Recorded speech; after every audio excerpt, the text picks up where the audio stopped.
All right, looks like we're live. Thank you everyone for joining me. Got up kind of early this morning. I don't know why I couldn't fall asleep, or I couldn't go back to sleep. I woke up around 3:30 a.m. and I couldn't get back in bed. So good morning to everybody. Thank you for coming in here. I'm feeling really positive about CLOV today. Um, and I also I've been using webull for a while now.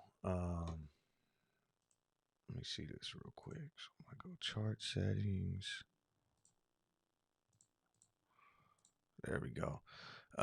So the other thing I wanted to point out too was so I've been using Webull, to do these streams, and I finally deposited some money in there. So um I just bought some shares. That's what was taking me so long to start the streams. I bought some more CLOV this morning. I think I got in at about 960, so I'm down a little bit. I just bought some a little while ago. But either way, if anyone wants to use Webull, if you there's a link in the description of this video. You can go down there and click that link, and I think when you make a deposit, we both get some free stocks or something like that. So we'll see how that works out. I just did a little deposit in there. I figured I've been using this software now for 3 weeks. I might as well try trading on it. Anyways, let's look through some of these stocks, and then I'll get to CLOV. There was some exciting stuff on the CLOV option chain. I just put a video out a little while ago. A lot of volume came in yesterday. But looking at some of the other stocks real quick. So, and there really hasn't been any news that I've seen so far on a lot of these ones that I've been looking at this morning. BNGO is trading down a little bit, down 2% in pre-market. But this is a long-term play for me, and I'm not too overly concerned. That's why I haven't been talking about it much. Um, but it looks like maybe some news came out an hour ago on BNGO. Let's see. Optical genome mapping extensively featured at the 2021 European Cytogenomics Conference as a superior solution for genomic analysis in leukemia and genetic disease compared to traditional techniques. Okay. So, I mean, like I said, with BNGO, it's one of those stocks where we kind of see these little mini catalysts almost every day. They don't always necessarily move the stock price up, but like I said, it's more of a long term play for me. Um, AVXL, looking at the daily chart, still kind of trading sideways and consolidating since we hit that 3150. But I do think we're kind of trending upwards right now. RSI just looked to maybe be cooling off, and now we're about 59. We've been seeing some resistance around $25. We haven't been able to close above there for a while now, almost a couple days. So let's see, just kind of keep my eye on that one. Again, no real news. ATOS is one I want to make sure we go over. We've been kind of sitting here holding support at 520, and we're right in this range to kick off the gamma squeeze there. So anybody who might have jumped in on ATOS for that gamma squeeze, I do think it looks pretty solid right now still. I'll pull up the options chain on that. So what I was looking at for ATOS when I opened up the position was really this heavy concentration. I mean, from almost the $4 strike to the $12 strike. And I mean, there's really enough sitting there to blow this chain out and see it kind of get upwards of $16. Similar to the move we saw in CLOV on June 8th. I don't know much about the company, but I'm just, pretty much breaking down what we see here in the option chain. And it's like, this float is ridiculously small. And, we got 15,000 differential here, 15,000 here, 18,000, 29,000, and then it starts to really get interesting at 750 and $9, where we have almost 5,000 or 50,000 differentials here at these 750 and $9 strikes. And again, so as you look at those options, those call contracts, I mean, that basically represents 5.5 million shares, 6.2 million shares, 3.7.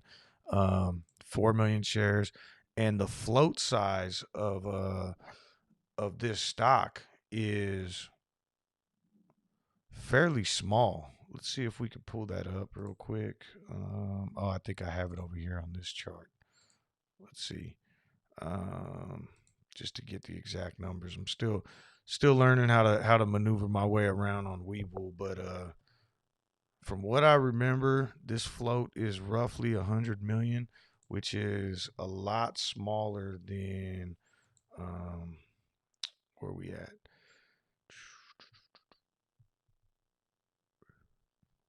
Free float 120 million. So yeah, so it's a little bit smaller than CLOV. So but kind of the same thing I've talked about with CLOV, where we want to be roughly at about 10,000 call contracts per strike price to really kick off a gamma squeeze. And I mean, with this ATOS one, we're looking at 30,000, 40,000, 50,000 calls versus puts. So the it definitely exists, the potential for a gamma squeeze there. It's another one that I'll be keeping my eye on.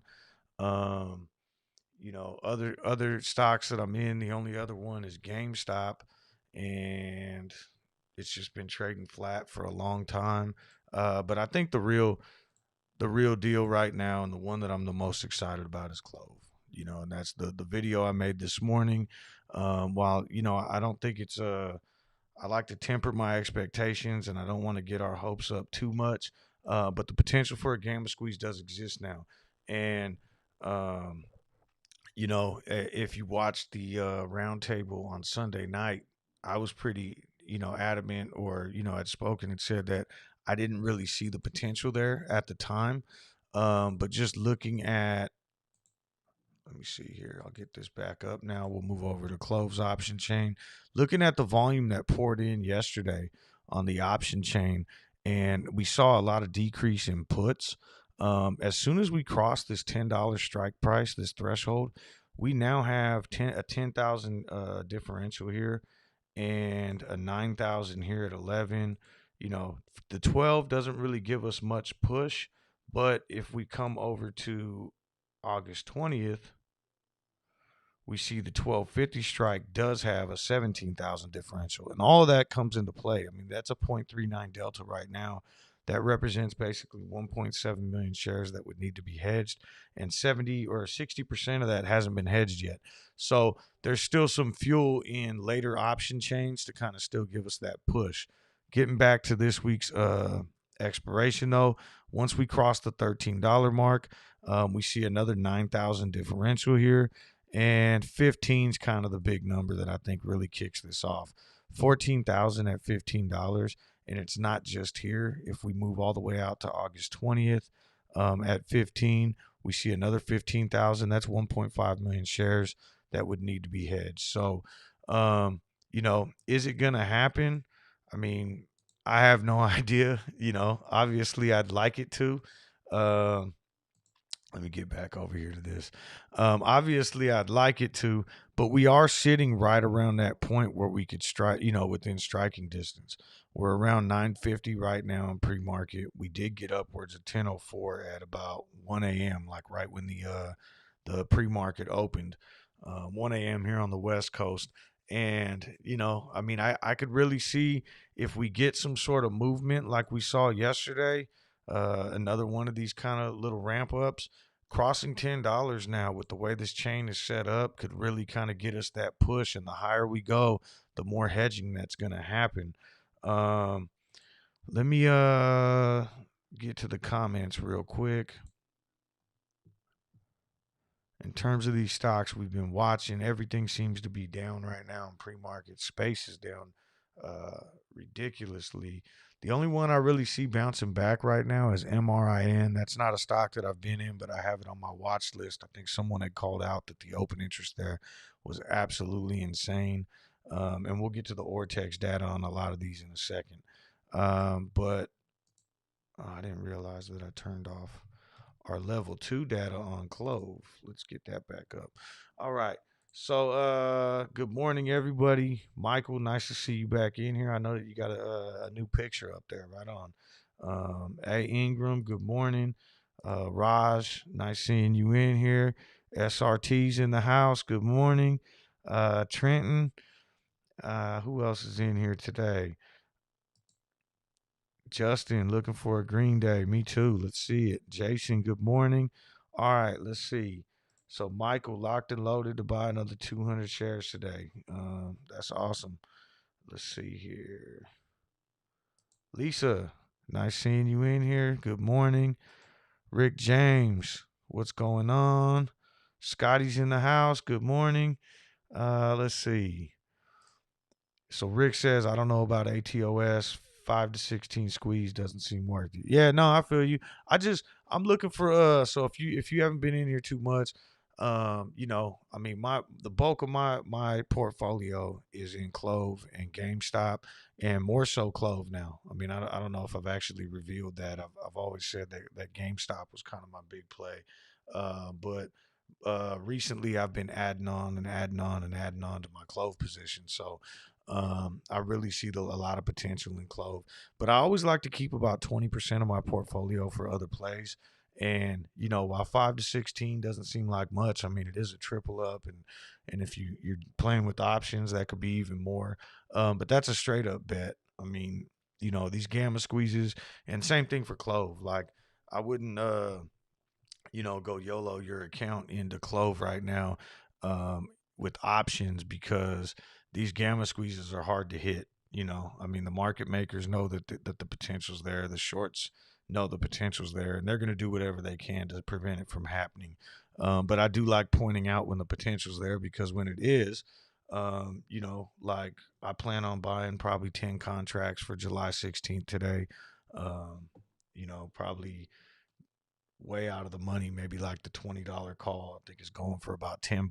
But at that point, if I could throw $100 at it, and it does happen, I'm willing to take that risk. But that's that 20% of my portfolio that I leave to kind of play around with and make bets with.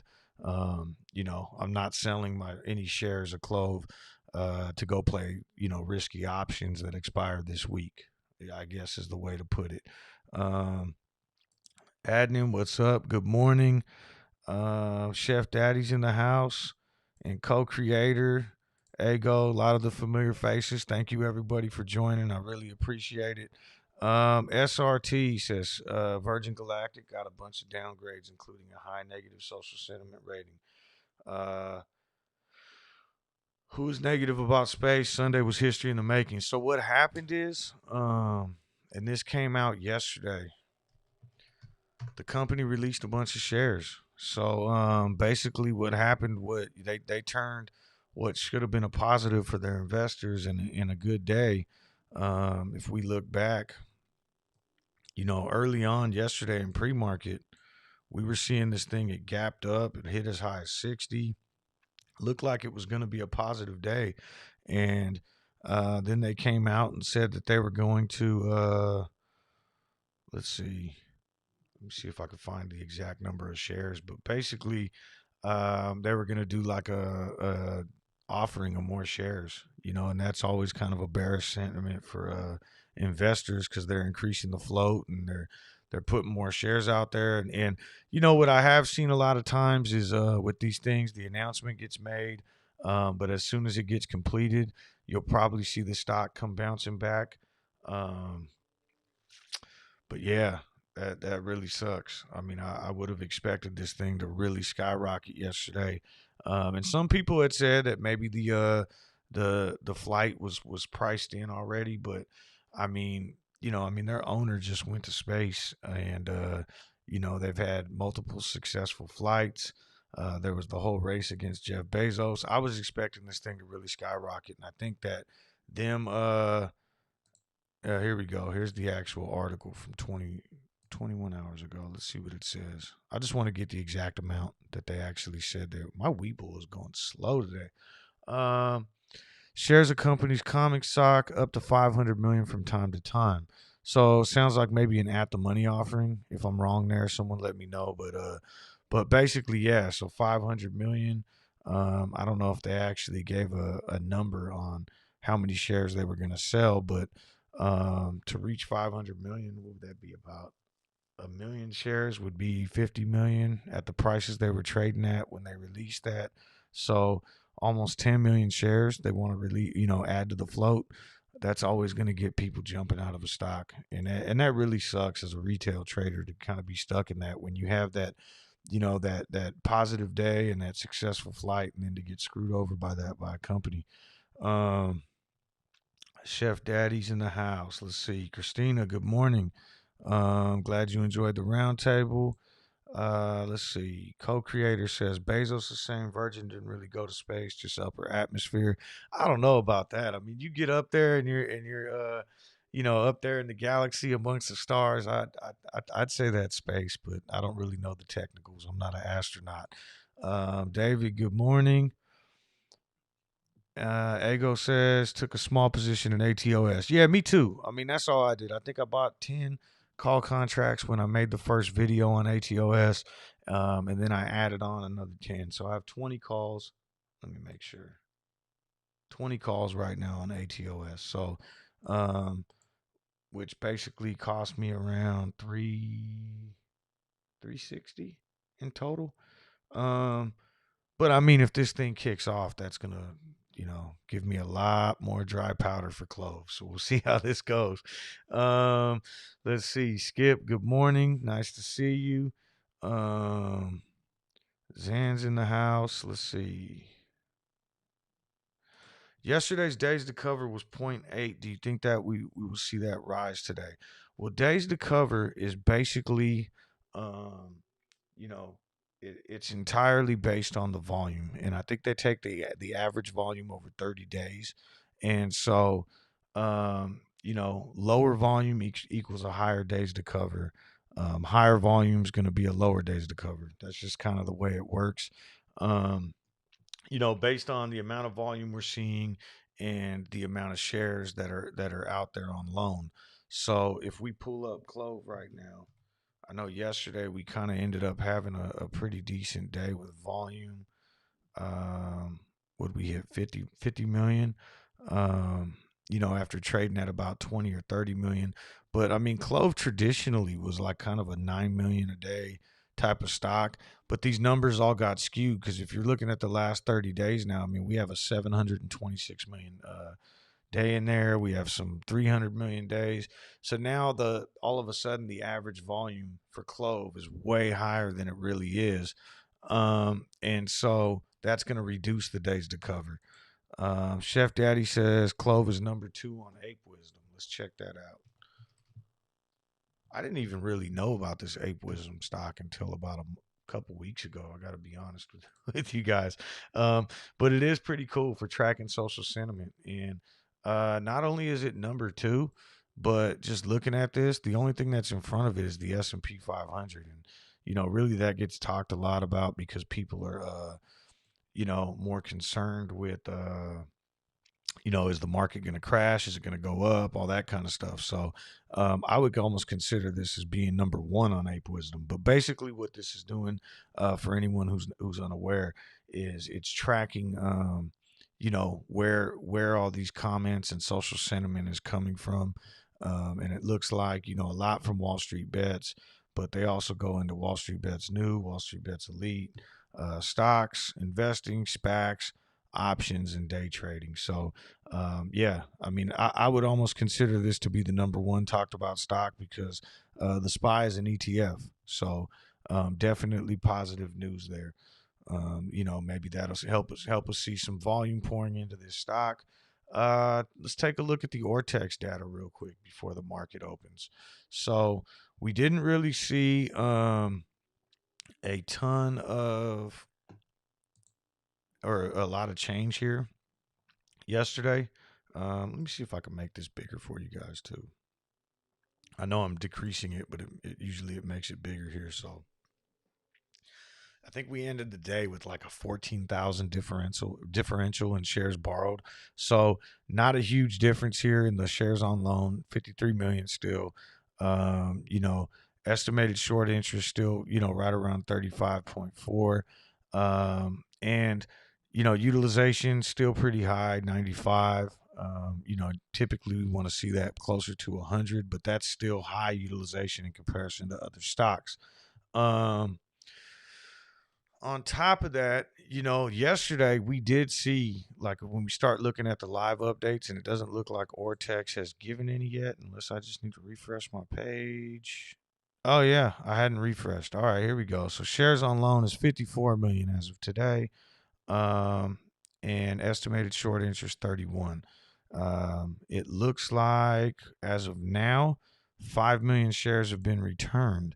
Kind of crazy how this data comes out though. So they're saying 8 million shares have been returned this morning, with 2 million borrowed, for a 5 million difference, 5.7 million difference, with a decrease in short interest of 10%.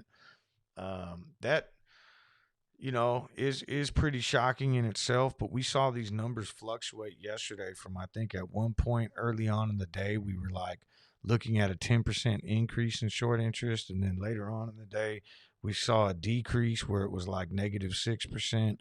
And then we ended up ending the day flat. So we'll just have to kind of keep an eye on it and see how it goes. The cost to borrow is still extremely high. 8% on the low end, 18% on the high, and with an average of 13.89. That's a high cost to borrow, and our cost to borrow on average, as of this morning, was 19.82. If we take a look at iBorrowDesk, I haven't looked there this morning yet. It looks like my computer doesn't want me to. Damn, I'm running slow today. There we go. I need to start restarting my computer every morning. All right, so yesterday, looks like the final refresh update that I did, we were at 3.7 million shares available, with a 17% borrow fee. And you know what? I might need to close out some apps here. All right. So, and then iBorrow is showing an exact opposite number. So as of this morning, they're showing that 2 million shares got loaned out. And that's why I always want to point out, 3.7 million to 1.6, so a 2.1 million difference, still 17% borrow fee. But so iBorrow actually lent out 2 million more shares this morning, while Ortex, the people that they're tracking, are saying that they've actually received 5.79 million net back. So, that's why it's kind of important to kind of look what data you can get from where.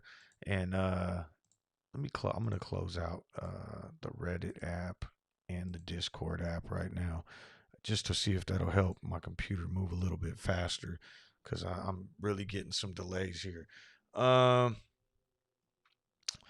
the hell was I even saying? Sorry. I actually feel like I'm more awake this morning because I woke up at 4 a.m. and I've been up for a while now, but it just reminded me to get some coffee in me.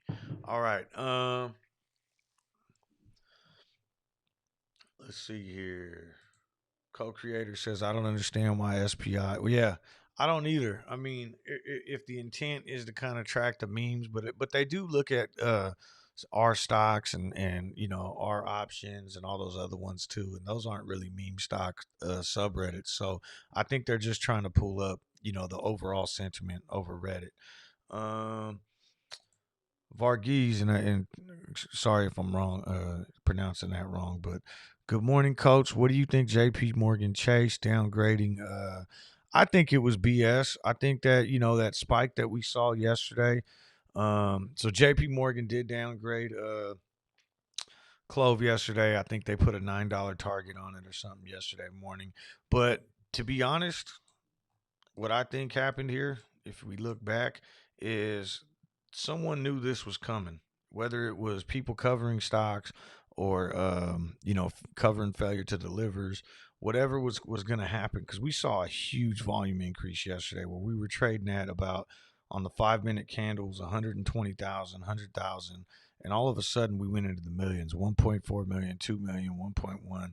I think that someone knew that covering was going to happen, and they wanted to put out that FUD early to, kind of distract people from buying into this stock, create a little fear, uncertainty, and doubt, to keep the price low enough for when that covering was going to spill in. That's my assumption, but no way of proving that. Chef Daddy says, um, CLOV's also number 2 on Wall Street Bets mentions. Co-creator, if we go over $11 a day, we'll suddenly be Wall Street Bets darling. Yeah, I agree with that. Okay, so it purely tracks mentions just like Wall Street Bets mentions. Doesn't gauge positive or negative sentiments, only mentions, and I believe it has to be CLOV for it to flag. Also, tracking style. Okay, so you're talking about Ape Wisdom now. So yeah, and I also have this other tracker. I think it's on my phone. I got early access. I signed up for it months ago for this Quiver Quantitative, and it's this app that this guy's building, and it basically does the same thing. It tracks only Wall Street Bets, but the Wall Street Bets most mentioned tickers in the last 24 hours, and it's always up to date. And right now it's showing CLOV at number 2, right behind Space. Number 3 is Spy, number 4 is Wish, number 5 is GameStop. So um but that social sentiment does make a difference. Although yesterday, I mean, all I saw on Wall Street Bets was space, space, space. Virgin Galactic, and then we saw what happened there. So, things aren't always what they seem. Let me zoom in on these charts now because we're getting ready to get to the open. And just looking around, it does. Oh, let me take that off the screen. Sorry. It does look as though BNGO is starting the market off down 1.8%. I forgot I actually put the a watch list in here, so I don't have to turn my neck every time I want to look. But I need to get the percentage up there. Sorry guys. Let me put that right there. All right. Yeah, I added a watch list on my webull so I could see the percentage change. I didn't put the current price though. All right, one more time. Let's see. Where's the price? No. All right. Now I'm probably just pissing you guys off because you can't see the opening bell. Get this out of the way. There we go. Sorry guys, I'm still learning how to use Webull a little bit. But again, if I do think this app is great, and I'm going to continue to be using it. It moves a lot faster than my Thinkorswim app did. If you're joining a little late, I made a deposit today, so I actually bought some CLOV shares this morning on Webull. So pretty excited to see how that goes. And I also put a link in the description if anyone wants to try Webull out. If you sign up using that referral link, I think we both get some free stock. So we'll see how that goes. So I'm gonna keep turning my head anyways, just to kind of give you guys. So BNGO down 1%, currently trading at 642. AVXL starting off the day down 0.5%, trading at 24.57.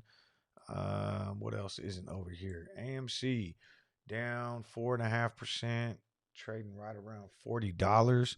And we got Space up over here. The SPY is starting the day off pretty flat at 436. And the other one I have up over here is MRIN. We've been watching that for a couple days now, just because I think some of you guys might be into it based on some of the comments we saw last week. So I know that one had some extremely high short interest, but it's currently up 3.5%, trading at $15. All right. So looking at the stocks that I have up here on the main screen, and if Space keeps trading sideways, I might move this one out. I don't have a position in it, but I do think that it might pop back today. We'll have to see how that goes. Let's see here. Josh says, "How do you think today will look?" I'm expecting some green. I really am. Like just looking at the daily chart. I know we had a decent day yesterday. I think we're gonna see some green for the rest of the week. Maybe baby steps. 1 or 2% here or there. But also once we kind of creep past $10, I think the option chain might kick into effect and take over. Same thing with ATOS. If ATOS can get that push into like the $6 range, I think kind of break that $6 mark, we might see some good movement there. Looking at level 2 data, 947, 75,000 sell orders. So they're going to do whatever they can to kind of keep us suppressed below 10 today. That's a huge sell wall set up there right before 950 on CLOV. And we also could see a pretty heavy short attack this morning, but we've been seeing some heavy, you know, buy walls and resistance levels coming in to support us as we get down into these lower numbers. I'm just going to zoom out and show, like yesterday, we did touch below $9 twice, but every time we did, we were in that oversold territory, and we saw it bounce right back. RSI right now, we're still in that oversold territory, trading at about 28.57. So, yeah, we just got to see how this plays out.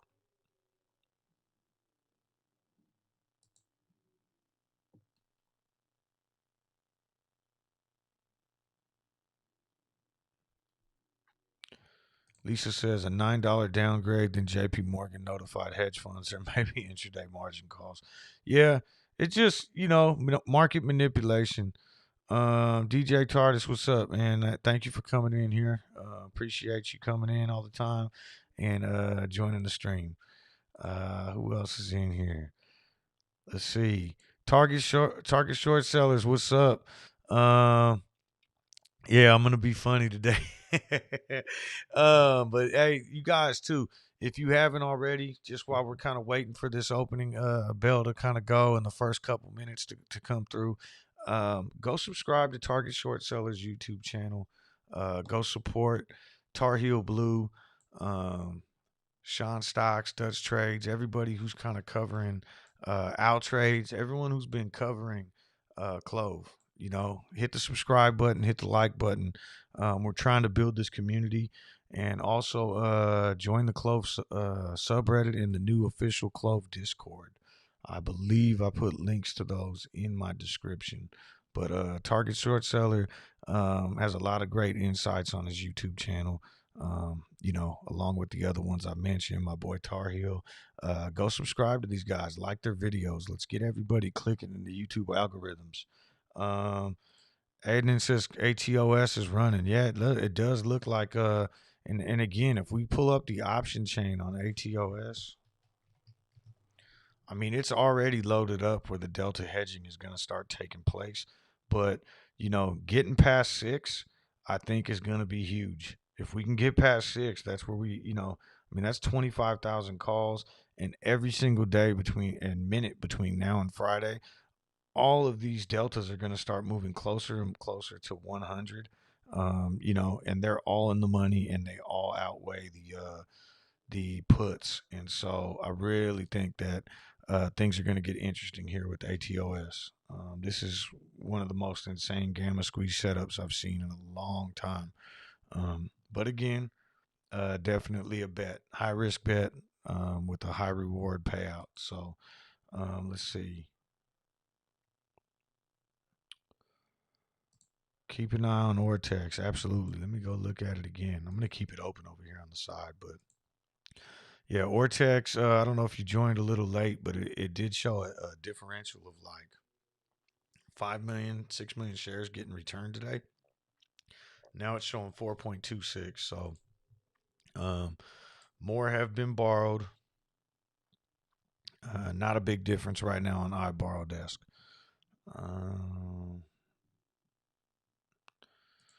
Yeah, that gamma squeeze on ATOS is looking good right now. It really is. Can't wait to see how this pans out here. Let's see here.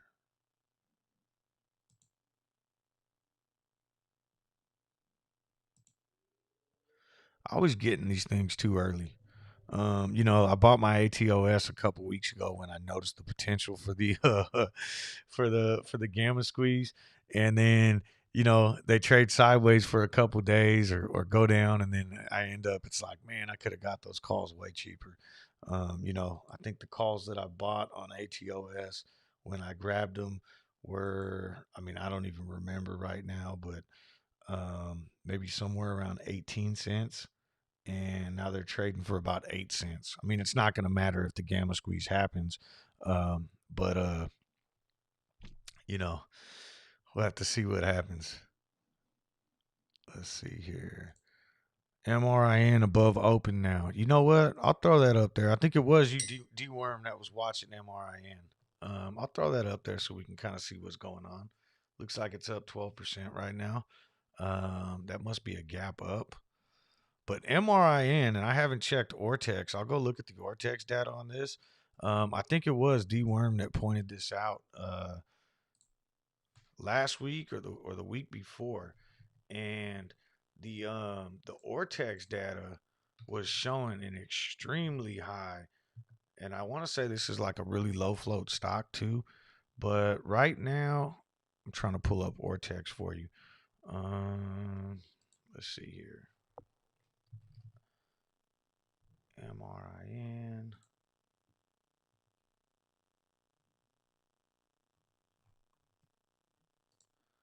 Short interest. All right. So it looks like, yeah, 115% short interest still.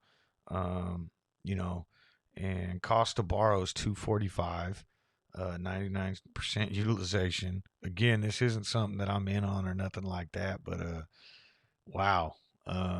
That's those are some insane numbers. So I'm rooting for you, D Worm, if you're in it. Let's see. SRT says if ATOS squeezes today, Tar Heel Blue shaves his head. I don't think he's part of the ATOS. So I don't know if he will. I know Tar Heel right now is 100% Clove. You know, and can't blame him. I mean, Clove is a great play right now. I'll tell you what though, I'll shave my head. I know my wife's been wanting me to shave probably for a couple days now. I haven't shaved since we got back from camping. Uh, so either way, I'm shaving my head tonight. Let's see here. Biogen looking for Medicare approval from Alzheimer drug. You is that BNGO or are you talking about a different stock? What's the ticker on Biogen? Oh no, that's not BNGO. Uh, let's see here. See, look at me. I'm fancy with my webull now. I got my level 2 data right here. And then ooh, I still don't know how to not lock these damn windows though. But I got my level 2 data up, and then I could flip right away to my news, analysis, key stats on the stock. I'm all over it now. All right, let's see. Um BNIL, great PR, very low float, says target short sellers. Not familiar with that one at all, but I will. Oh, that is not it. I don't know what the hell I just typed in there. BNIL. That's not pulling up for me. Hmm. Um. When Clove Rocket launches, how do we tell if it's a gamma or a short squeeze? I think it would be a combination of both, especially okay, target short sellers. I see your comment. I'll come back to it 1 second. So I think it would be a combination of both. I mean, with a high cost to borrow and a high short interest like we have right now, you know, and then also the option chain, the way we're seeing it, um, it'll be a gamma squeeze that gets us up to 43 to blow out the chain. But during that same time frame, we are going to see some covering, I'm sure. So, you'll probably see a combination of both in terms of knowing like when a short squeeze is over or when it's taking place. Um, you know, I guess if we keep an eye on Ortex and kind of see when things are getting returned, we're also, I mean, if we're talking about a true short squeeze, we're probably going to see some circuit breakers, where we're getting paused because we're jumping more than 10% in a 1 minute candle. And we'll probably start seeing volume dry up because in a true short squeeze, I mean, we're going to see probably, people are getting forced to cover their positions and the stock's going to be, pushing up rapidly. And I would imagine that's just going to cause a domino effect where all the shorts are going to eventually have to get out. But during these little gamma squeezes, or I shouldn't say little, like jumping right now from 10 to 43 would be a huge gain. I'd imagine that's going to force some people to cover their short positions too. But a lot of times, what happens is when some people start covering, you always have more bears that want to pile in at the high point, right? So even if a lot of the shorts start covering on the way up to 43, once it gets to 43, you're going to have new shorts come piling in. It's not the same person that's shorting these stocks. There could be thousands of people shorting this stock.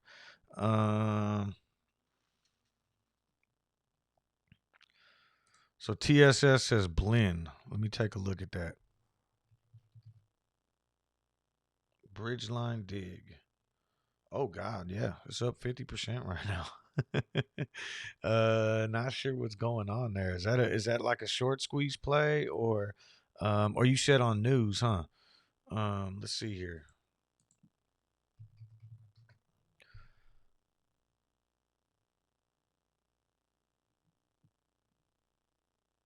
I don't see any news on my get back to CLOV here. I'll pull up Ortex data on blend and see what's going on there.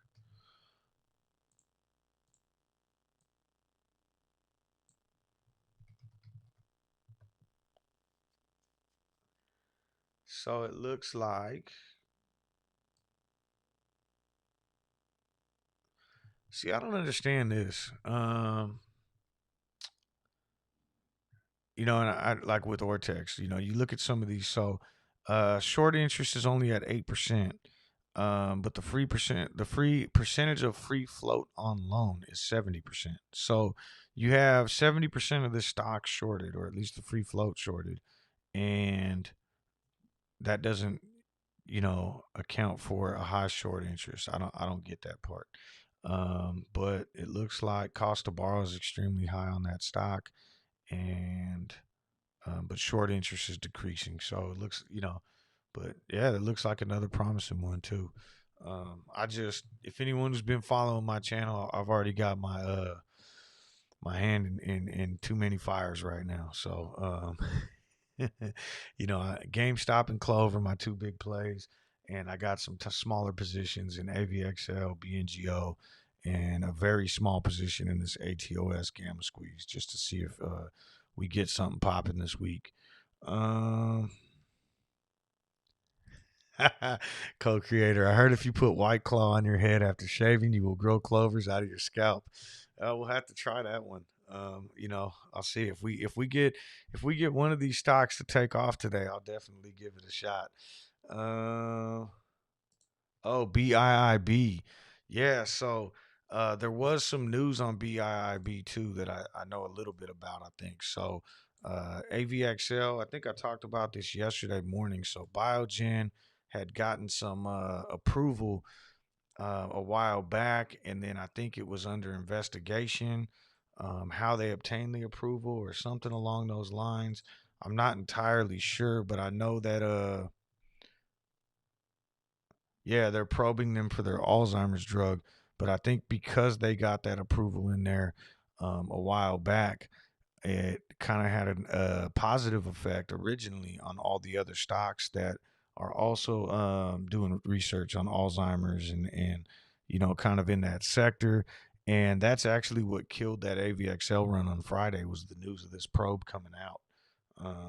At least that's the way I read it when I got back from camping over the weekend. So let's see here. All right. Not a lot of. It looks like CLOV is finally breaking through VWAP. We'll have to see if it can hold. And there's not a lot of resistance showing up here on level 2 right now either. I don't know why my thing just did that, but whatever. We'll see. Worm said he just sub TSS. Right on, Worm. That's Target Short Sellers. If you're trying to find it on YouTube, just search Target Short Sellers. Nolan's in the house. What's up, Nolan? Do you have a Discord? No, I do not. I'm not really big on Discord. I just got into Discord during this kind of clove run, and I'm gonna post the link for the Clove Discord real quick. So the Clove subreddit just announced on Sunday and kind of created an official Clove Discord, and it's actually going pretty good right now. It looks like um, I know there's a way to tell how many people are on there, but somebody else, if you know how to do it, I'm not. I'm super new to Discord, so but here's the link to get into the Clove Discord. I just threw that in the chat. Um, but I know it's growing tremendously right now, like just overnight. There's a lot of people in there, and that's what we're trying to do is build up this Clove community. Um, Scotty says he's so sick of this morning Clove dump. It's been like this every day for 3 to 4 weeks. Yeah, it has, and but it really seems like we're bouncing back right now. Where's the volume at on the day? I got to check that too. So it looks like we're at 6.8 million. And then Nolan, you're my webull guy. Do you know how to get the volume? Me and Tar Heel were talking about this offline the other day too. Um, I want to see if we can get the volume reported up here so that we could just see what it's at for the day. Um, like the total for the day, not just the 5 minute candle. Like right now, yeah, I can see that it's 1 million on that candle, 16,000 on that candle. And I know there's a way I could probably just watch a YouTube video. I have been playing with Webull a lot though, and I am learning. So um, I'm sure we'll get there at some point. Let's see. ATOS broke 6, so let's see how that goes. I mean, that thing is way loaded up on the option chain. Pretty excited there. D Worm says patience grasshoppers. Just got my first dislike of the day. Whoever that is, thank you. I appreciate the honesty. All right. If you are liking this video, though, make sure you hit the like button too. And also hit the subscribe button if you're new to the channel. Um, let's see here. I'm just trying to catch up on you guys on the chat. Michael just bought 200 more shares of Clove. Right on. JP Morgan warns hedge funds to expect intraday margin calls. Oh, is that in today's news?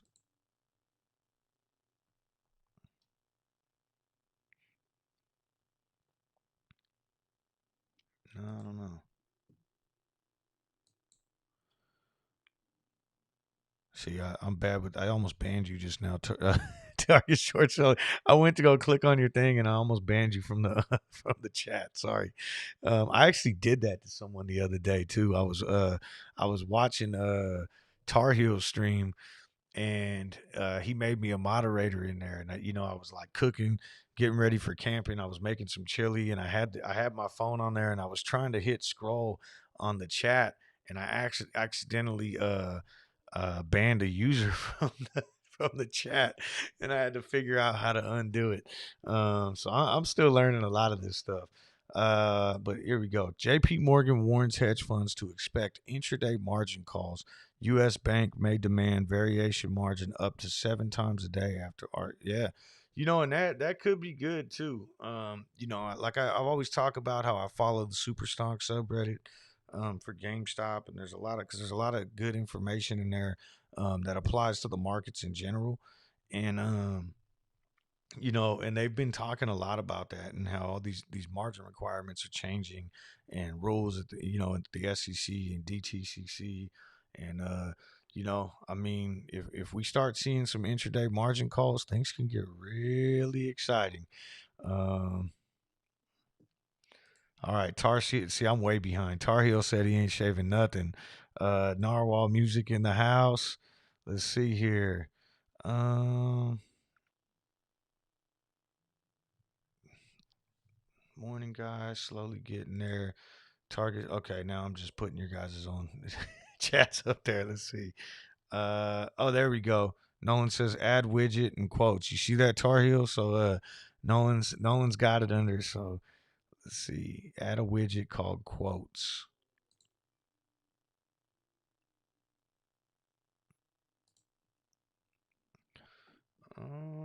quote. There we go. Oh, okay. Yeah. Bam. I got it. So I'm just gonna. It looks like this. I'm gonna go ahead and put it. Man, I just messed that up. Hold up. I wanted to put it over here behind my face. That way I could just see it and kind of reference it. So, there we go. Yeah, I guess that works.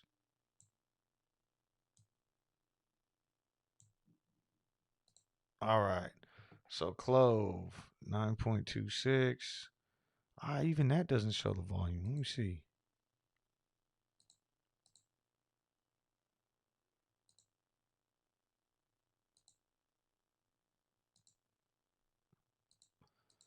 Probably just got to play with the settings on it. Or maybe I made the window too small and that's why it's not showing it. Yeah, I just made the window too small.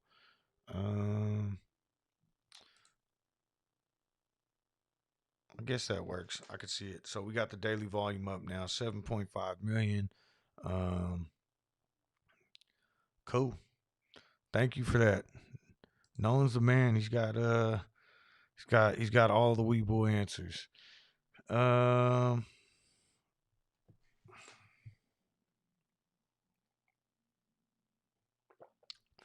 Michael says, Coach, it's fantastic to see this volume you got for viewers going up. A month ago, you were hovering around 20 per stream. You're doing the right thing. Yeah, I mean, I just noticed a little while ago I had 90 in there.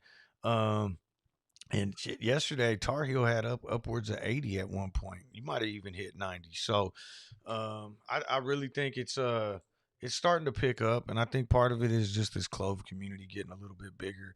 And I really appreciate everybody coming in here and everything too. I mean, I wouldn't be doing it if that wasn't the case. But I mean, I'm gonna sit here. I always say it. I'm gonna sit here and watch these stocks anyways because I'm kind of a degenerate like that, and it distracts me from everything else that I have going on. Like I can't keep my eyes off the tickers ever.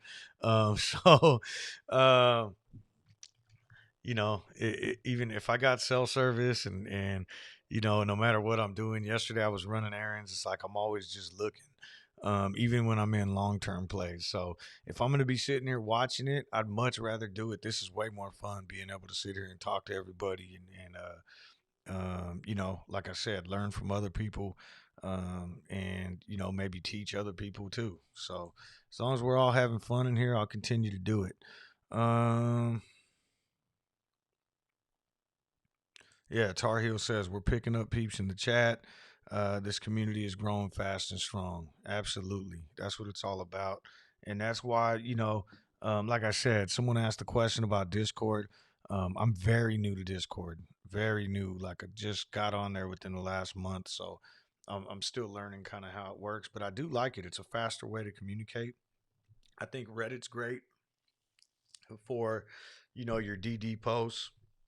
Maybe some of your posts that can kind of stay up there and people can always go back and read them no matter what time of day they go on there. But that Discord is huge for if you go on there and you just want to ask a question or maybe some breaking news comes out and there's a live discussion going on, and it's happening right now. And while that information, I'm not going to go on there and scroll all the way back up to read the whole conversation, but it's good for the in the moment conversation, kind of like this chat here, or watching a live stream. So definitely, I think we need to get everybody into the Discord, joining the subreddit, all that good stuff. It's just going to help build the community. Michael says, "Clove Nation assemble." Absolutely. Um, D-worm tickers are the gateway drug. Absolutely. Uh,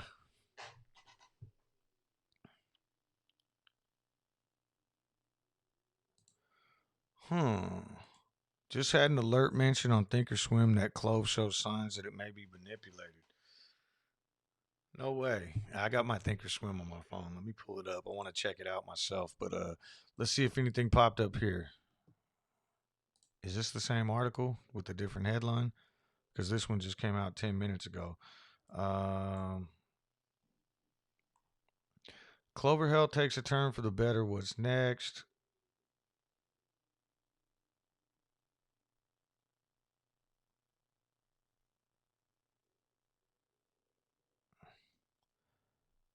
I don't see nothing there. Let me check. I'm gonna check my Thinkorswim real quick and see if maybe I could read this to you guys. That's funny though that now they're saying it's manipulated. Oh, maybe that is the same article. Okay, I just wasn't taking the time to read it.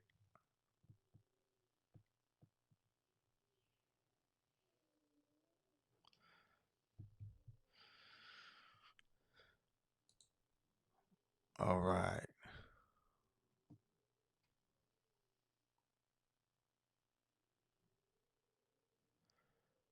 see.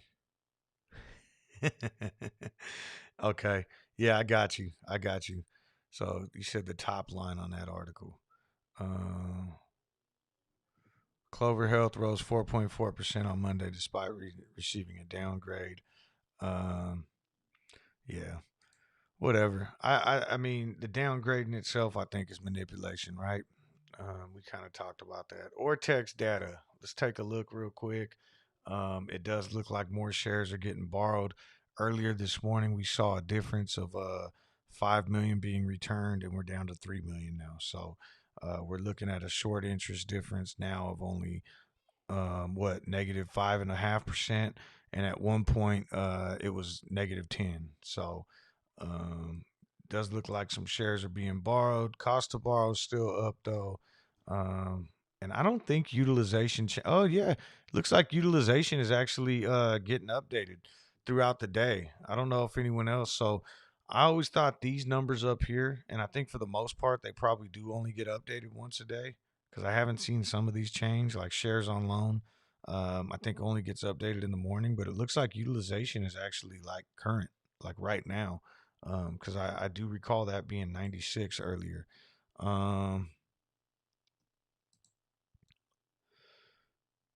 all right, let's see here. So it looks like ATOS went up and hit 608, came down and it bounced off VWAP. That seems pretty strong.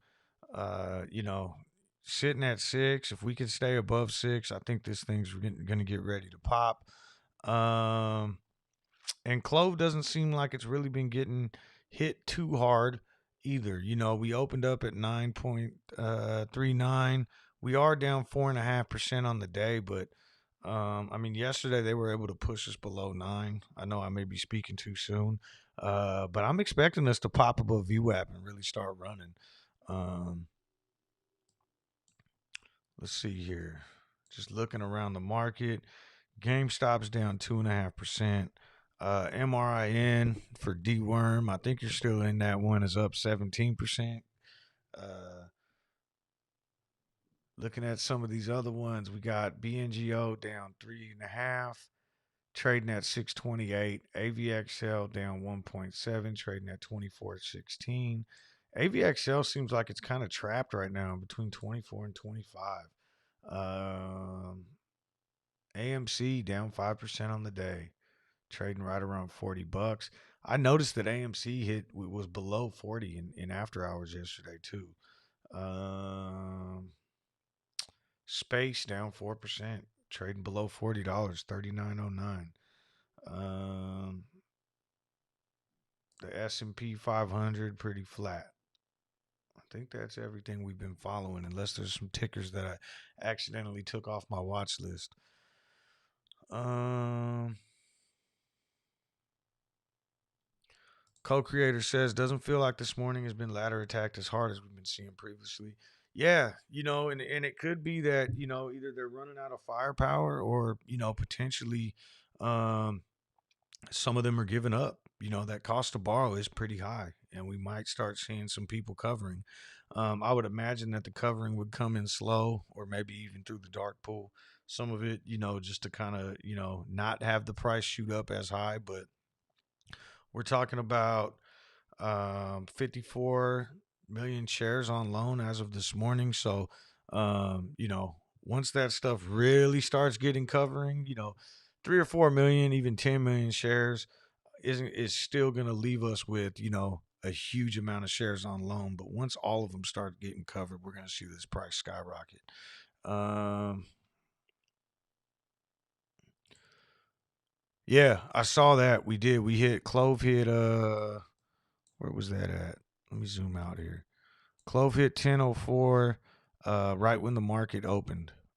We hit, so that was at uh 1 a.m. on the West Coast. But yeah, 4 a.m. we hit 10:04, and so and we were trading up there, and then we kind of got driven down, and it could be that even the shorts started attacking this stock in pre-market, but just have to see how this goes. Apes with dry powder have their fingers hovering over the buy button, just waiting for the first bullish candle. Yeah, you do probably. I mean, and we're trading well below right here on the RSI. I mean, 28. We're in that oversold territory right now. So, and that's kind of where we were a couple times yesterday before we started seeing this thing pop. I'm just gonna zoom out again. Um, but yesterday we kind of got into that range at 886 where we were trading at about 26 on the RSI, and then we started seeing it pop, and then again. Um, Actually, no, RSI was higher when that on that second run. So, um, yeah, 45 range, but we are in that oversold territory right now. So I'm assuming we're gonna find our bottom at some point. Looks like we have a ton of support at the $9 strike. Or not strike. I'm used to talking about options. At $9, we have 67,000. 69,000 now. And then at 901, we have 15,000. So it looks like there's a lot of support here on level two. So let's see how that goes.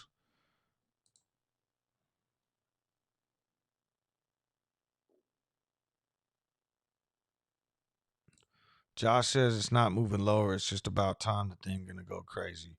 Are shares on loan higher?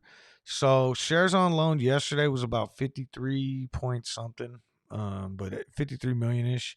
And now today it's at 54 million. I could be a little wrong on that, but we are seeing 3 million shares returned right now. So that would put our shares on loan roughly at around 51 million right now. Just doing some quick math.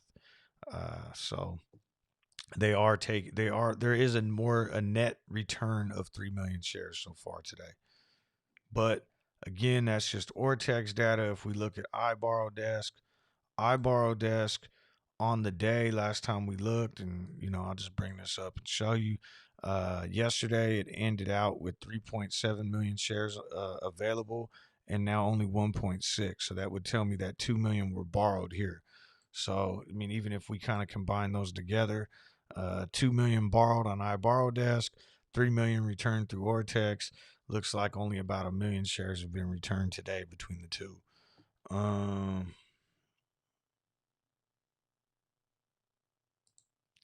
if Clove touches 13 by Thursday, Tar Heel Blue will do stocktails in a do rag. I'll tell you what, if Clove touches 13 by Thursday, I think we're kicking off a gamma squeeze. I don't know if anyone who might have joined late also put out a video this morning about the gamma squeeze potential that kind of showed up in the option chain this morning on Clove. And I'll just pull it up one more time. And I don't like to get people's hopes up because these things, a heavily manipulated stock. You're going to have people doing whatever they can to kind of prevent that from happening.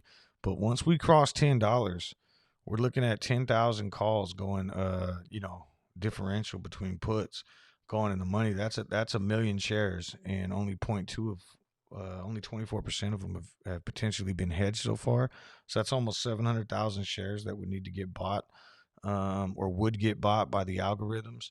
And even here, where we at the $11 strike, we're looking at a net difference of 9,000. So that's 900,000 shares, of which only 11% have been hedged so far, and it just continues to build up. So I think pushing past 11, pushing past 12 on this option chain could potentially get us to 15, and 15 is just insane across every expiration date. There's a ton of open interest at 15. Also, August has a lot of open interest at 12.50.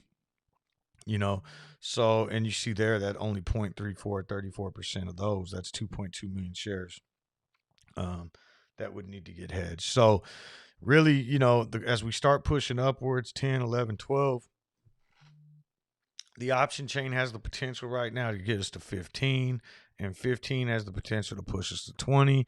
And there is just a ton of open interest across the entire chain. So the gamma squeeze setup is there. Tar Heel Blue says at $20 he'll wear a do-rag and a gold chain. Have you and Tar Heel Blue contacted White Claw about that sponsorship yet? He put out a tweet on Friday. I didn't retweet it until I got home on Sunday, but he put out a tweet on Friday. I think he sent it to Chamath too, and I don't know if anyone's replied yet. Tar Heel Blue has to drink his claws with the diamond pinky ring. Absolutely. I can't wait for Stocktails this week either. I'm gonna be in Reno, so I'm bringing my laptop and I'll be watching, drink in hand.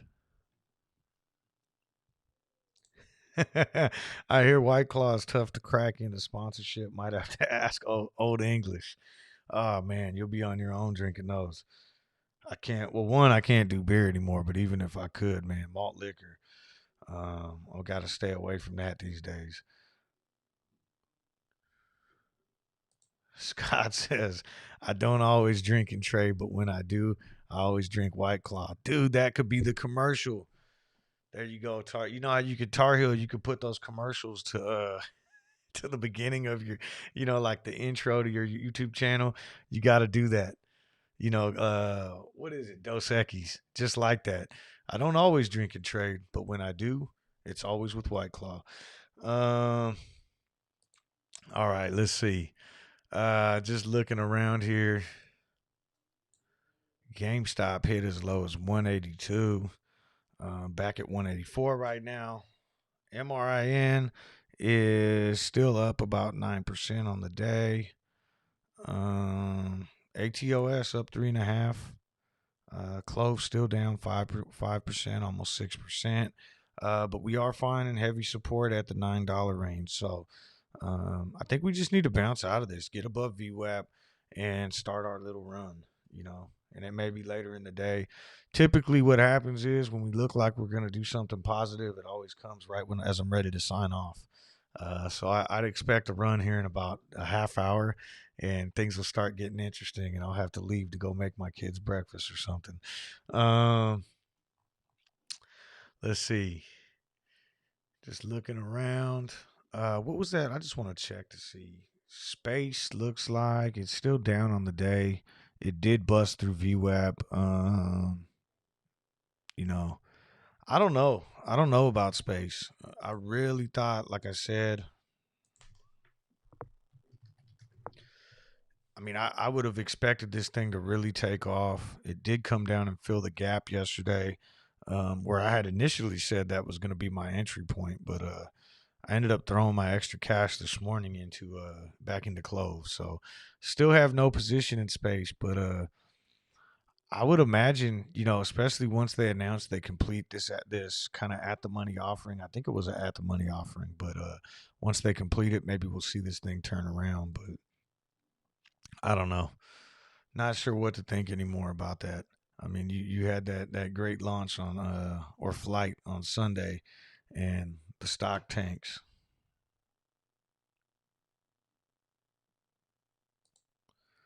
In my opinion, $9 seems to be the line in the sand. By the way, I sent you an email about ATOS. All right, yeah, let me check it out. I gotta get better. So I just set up this email, and not too long ago, and I think I don't have my notifications turned on.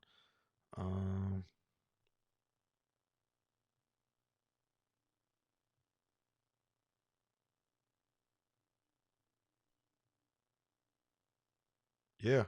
All right, that looks good. I'm gonna get back to you as soon as this stream is over. And it's Dave, right? I think I remember you saying on a Tar Heel stream yesterday that your name was Dave, I believe. Let me know if I'm wrong on that. D Worm says all his stocks got the blues. Consulting the Ouija board. Yeah, we've been red for a while now. Yesterday was cool though. Yesterday I thought with Clove was a nice little turnaround. Hopefully we'll continue that momentum today. Can you talk about what it'll look like when they cover how high the stock will go?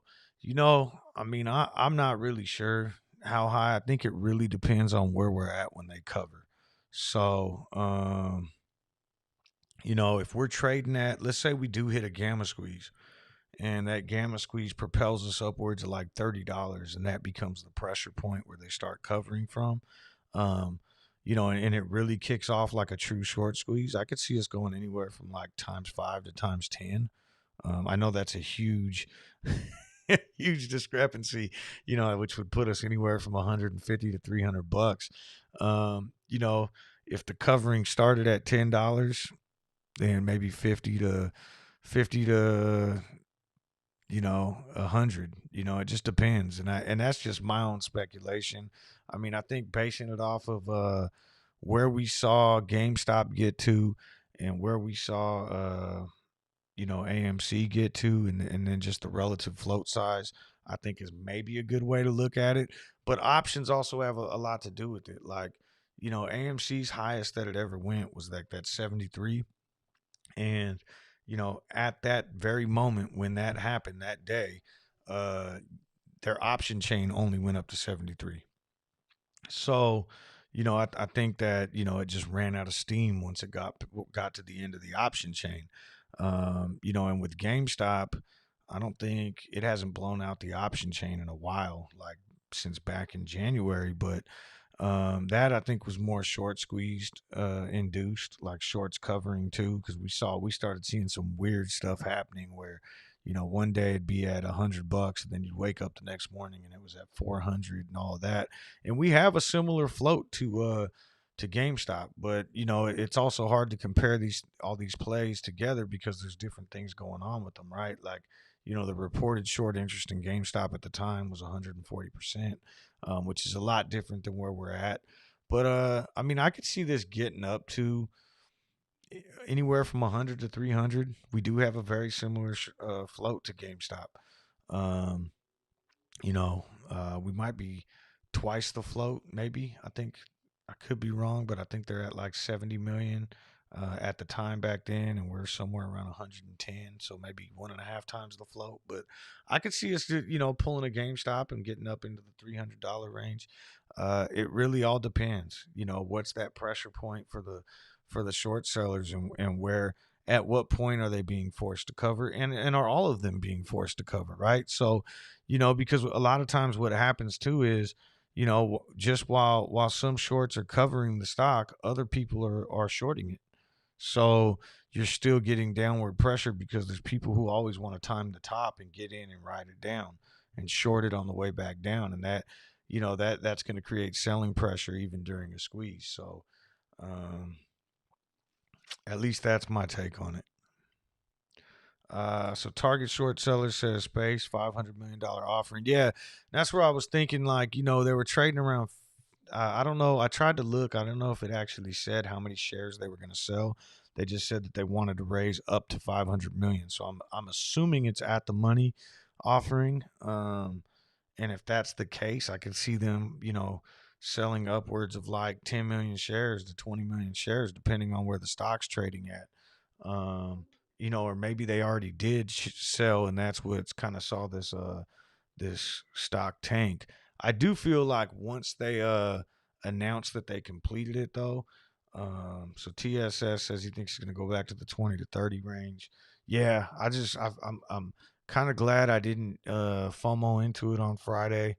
Really, just because I didn't have cell service, but seems like I subconsciously made the right play on that one. Luckily, I guess.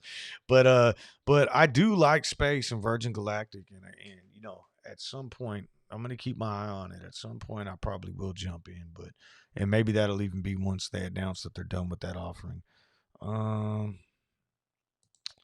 could you take a more zoomed in view of options pertaining to the $9 to $10 range? Um, See what effect that might have on the current movement. Yeah, so let's see. So if we look at Clove right now, just right here in the $9 to $10 range for July 16th. Um, right now the puts outweigh the option or the calls at the $9 strike. So nothing's really going to happen there. But if we do push past 10 and can hold above 10, that's when we're going to, kind of force that delta hedging. Right now, even the $9 strike only has a 0.57 delta. It actually just changed as we're sitting here talking. Let me zoom in on this stock too, just so we can. Is this refreshed? Let me see. There we go. Just want to make sure we're looking at the right stuff right now while we're talking about this. But yeah, I mean, this delta is going to continue to change and increase the closer we get to expiration date, right? Which is a couple. What do we got? 3 more days after today. Um, but right now the puts are way out off. There's nothing's gonna happen past 9. It's once we get to 10 and cross 10, and then as the delta keeps increasing and gets closer and closer and closer to 100, that's when you'll start seeing some hedging coming in here. The roughly a million share difference. But I would assume we need this to kind of take over a little bit faster. Um, I gotta turn this off real quick.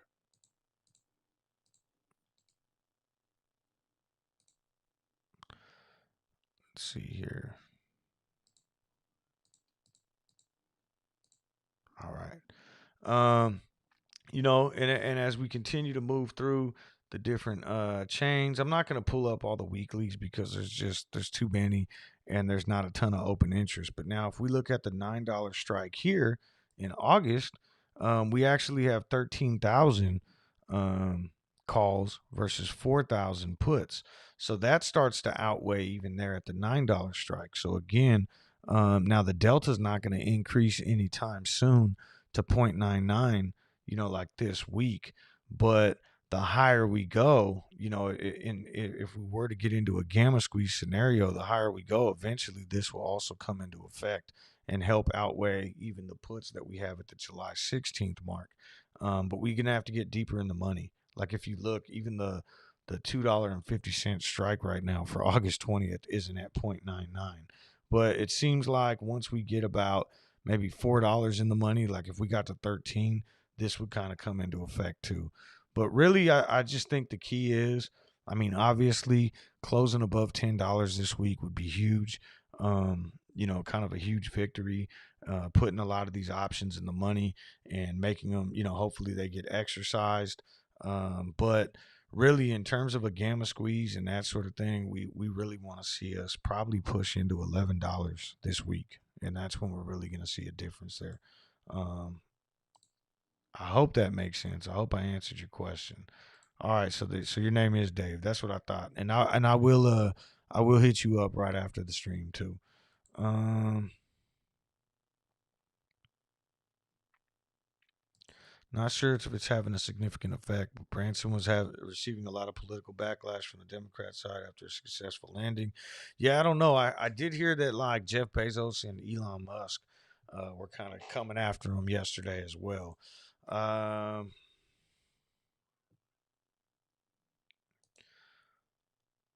Archiego's capital was using borrowed money, apparently a ton of it, to make outsized bets that propped up media stocks, JP Morgan, margin calls. Yeah. So, and a lot of these funds do. I mean, just think about like in terms of margin, right? Right now, I think I can get 4 times margin in any of my trading accounts. So if I have $10,000 in there, I could spend it like 40,000. A lot of these hedge funds, they're using sometimes 10 times margin, 20 times margin. It's not just them either, institutions as well, but they're getting these higher loans and margin. And so when they get caught, in a short position or even a long position that really goes against them, um, they've really been tightening up the margin requirements now. So I don't know that they've necessarily lowered how much margin those guys can have.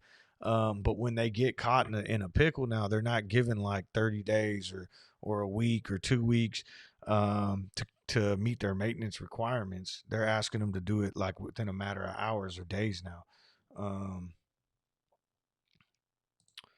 Melvin Capital nearly collapsed after its massive bets against GameStop were blown up by an army of traders on Reddit. Yeah, and even with that, I mean, just to look at like what happened, just kind of going back to the whole GameStop thing, when that took place.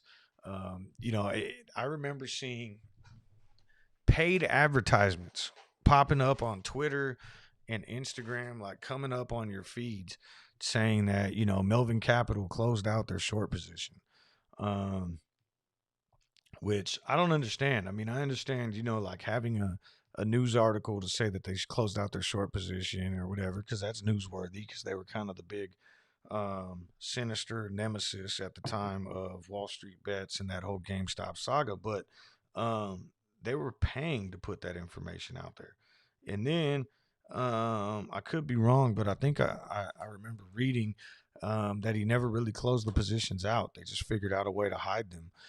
They wanted to say that they closed them out to make everyone think that the squeeze was over, type of deal. But I don't know. Regardless, trading on margin like that and borrowing money and over leveraging yourself for a retail investor or for a hedge fund isn't good. Co-creator says, I have no clue what a margin call is. Can you explain? And is that a good thing? Well, it's not a good thing if you're the one being margin called. So basically, if you're trading on margin, right? So like I said, if you have, I'll just say $25,000 in your account, because that puts you in that kind of day trader range too, and you're getting 4 times margin. So they're giving you $100,000 as a retail trader to trade with. So obviously you could amplify your gains, right? So if I wanted to buy 25,000 of CLOV, I could now spend 100,000 on CLOV. Well, the problem is now as CLOV goes up, I gain 4 times as much as I would have if I would have just used cash by using margin. But now when it goes down, I'm losing 4 times my money just as fast.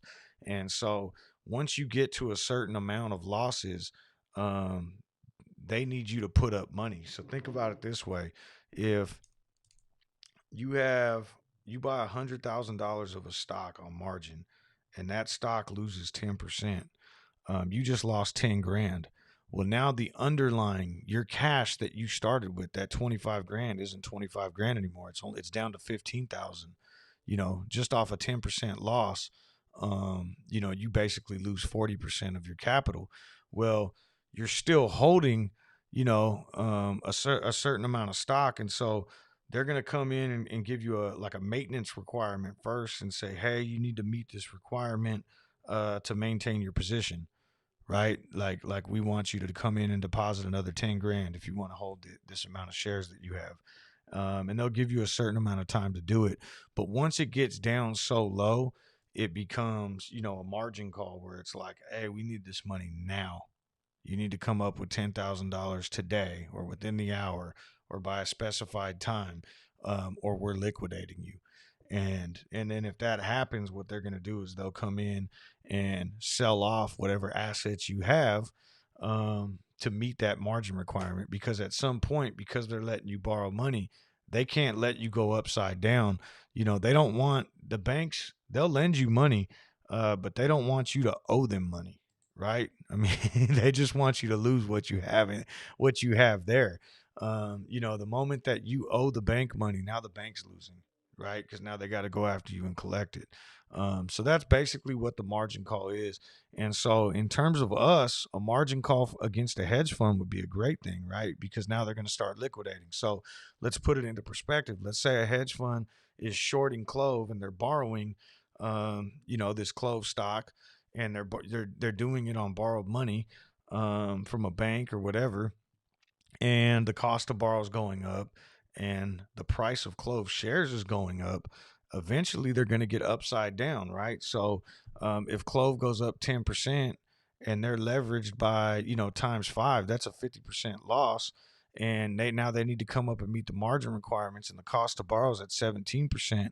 They're losing a lot of money fast. And at some point, if they get margin called, um, they're going to come in and liquidate their positions. Well, liquidating their short position in Clove means them buying back the shares, and that's, as we know, is going to make, them buying it back is going to make the cost go higher.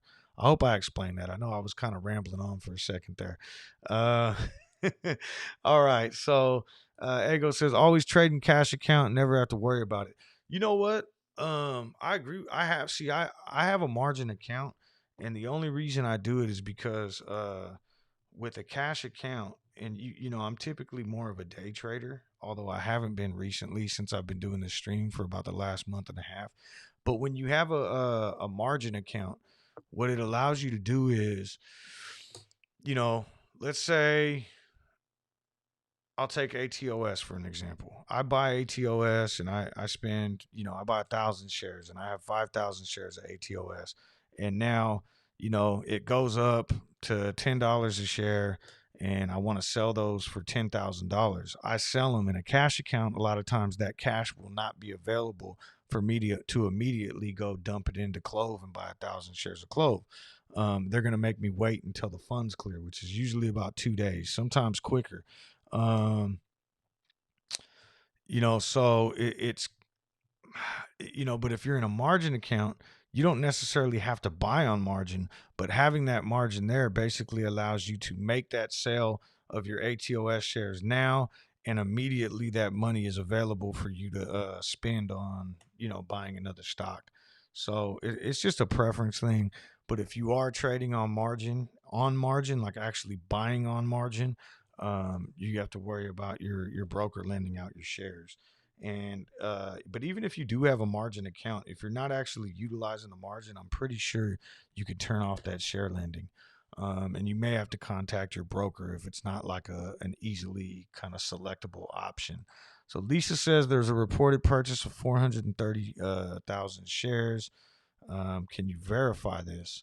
So, I mean, I'm sure we can go look in the order book or like the time in sales, but I don't have that pulled up here.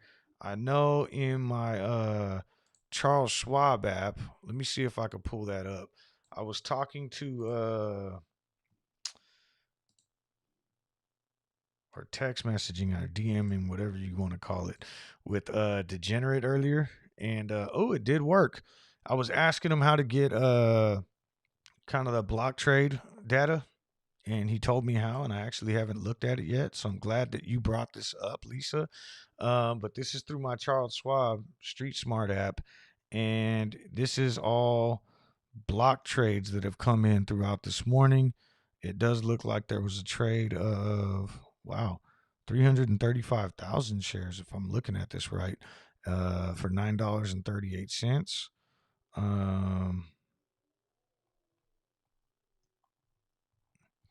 Yeah, I got to do more research into looking at this, but these are all block trades, and so block trades, I believe, are on the dark pool.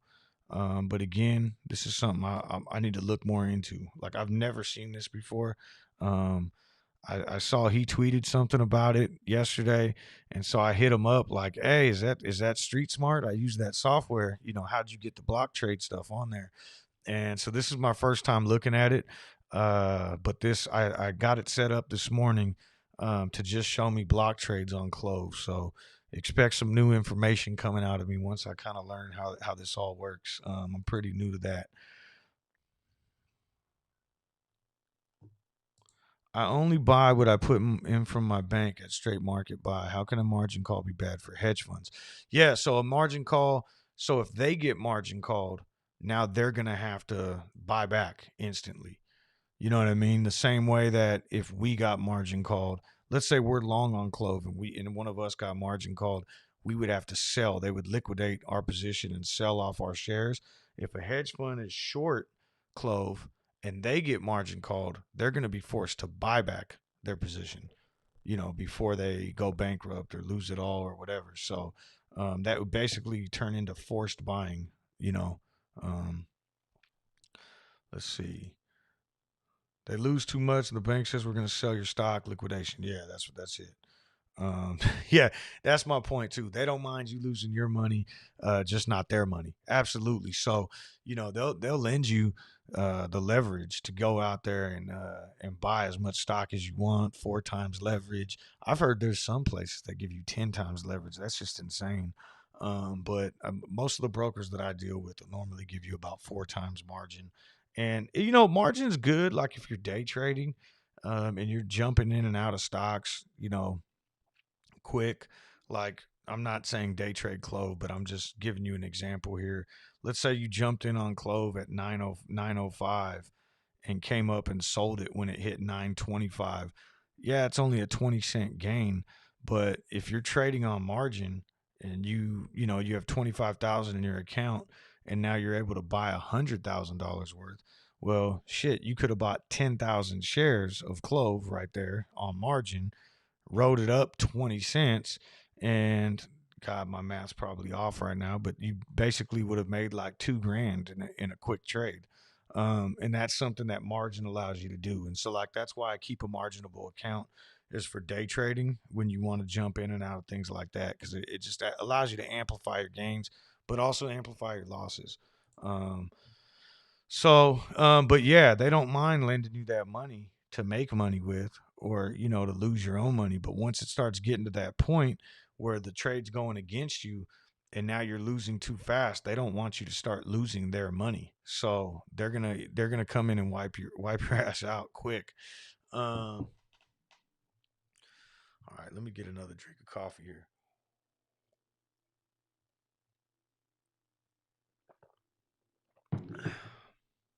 We're getting near let's see, it's 7:30 right now. Still got another half hour to go, but just looking around, Clove did get back above VWAP. So hopefully that ends up being a strong for us. And ATOS is trading above VWAP now too. Um, MRIN fell below, currently at 8%. If you guys want a different stock up here too, just call it out. I just put this one up here because I know it was moving today. Um, and GameStop also trading below VWAP. It looks like Space is starting to move up a little bit, along with AVXL, up 2% on the day. AVXL is currently trading at 25.13. Maybe I'll get AVXL up. I know I'm interested in AVXL.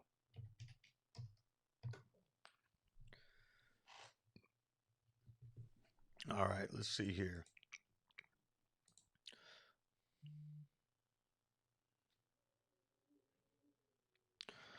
Narwhal says, let me see if I can interpret this. 3 week white knuckle roller coaster drop will conclude with a moon blanketed in clover soon. Absolutely. That sounds amazing. Let's see here. Dave says, in my opinion, there are not enough shares left for the hedge funds and market makers to short. They have to cover, and their profits are evaporating and going into big losses. Yeah. I think they are running out of firepower too. And that's one of the things, like, even how we had talked about, I know I've mentioned this before, and I think we looked Tar Heel looked it up on his stream the other day. Because I was saying like 61 million, and I think he was saying 59 million was the highest that we ever saw in the shares on loan. And I think when he looked it up, it ended up being somewhere around 60 was the actual like highest that it had been during this run up. But that doesn't necessarily mean that there's still 60 million shares on loan available. And what I mean by that is, or yeah, 60 million in total, is because the more retail that comes in and buys these shares up, now we control the shares. And if we're not, allowing share lending through our brokers, we're taking shares out of circulation, and that's less shares that are lendable now too, right? So the more that we buy up, the more we're taking out of circulation. And so it may be that there's not, going off that old data, that we've seen this number be as high as 6 million. 60 million, that would tell us that there's probably 6 million available out for loans still. But maybe that's not the case. So, um,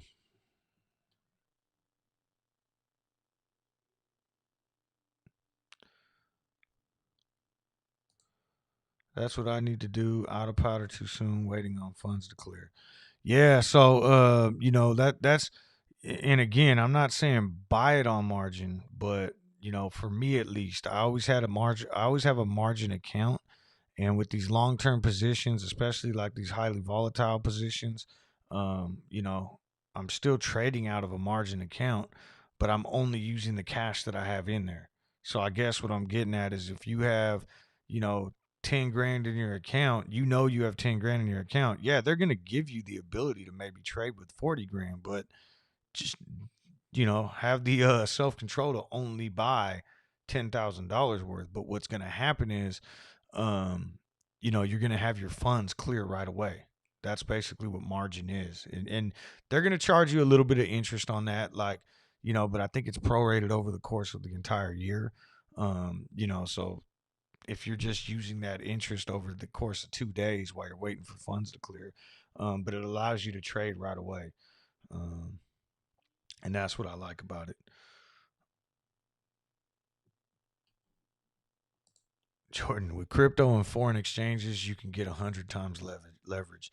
Yeah, I've never traded forex, but I've heard that. I read a book about trading forex once, and they were talking about that 100 times leverage. That's just insane. I mean, talk about wiping your account out in one trade. Um, you know, God, that's. But maybe they're not as volatile too. I'm not talking crypto. I'm talking forex. I don't know how volatile forex is. So, but 100 time leverage. That's I couldn't even imagine. Um, Looks like ATOX is playing ping pong between red and green candles. Yeah, it kind of seems like it was trapped in this. I mean, really, it's a fight, right? It's above 550 now, which is going to be a big win for the Bulls. Actually, any strike is a win because I'll keep pointing this out. Like right now in the money, starting as early as wow, as early as $2. um, the calls outweigh the puts. And but these are already at 0.99 delta. They've already been hedged, and all the way up to $4 has been hedged. But every minute that goes by, this $4.50 strike is going to continue to be hedged. There's still another 13% there of what looks to be 1.5 million difference in shares that still need to be, so 13% of 1.5 million that need to be hedged there. um, you know Another 1.5, 1.8 million, and there's 24% that need to be hedged there. Every minute that goes by, this delta is going to increase. And if we can hold above the 550 mark, that needs to continue to be hedged. 36% of 1.8 million. And the way I'm getting these numbers is I'm just doing quick math. Open interest of calls compared to open interest of puts, and that difference is what's going to need to be hedged. So if we can get above $6, things really get interesting. Now we're talking 29,000 contracts difference. That's 2.9 million shares, which only 50% have been hedged already.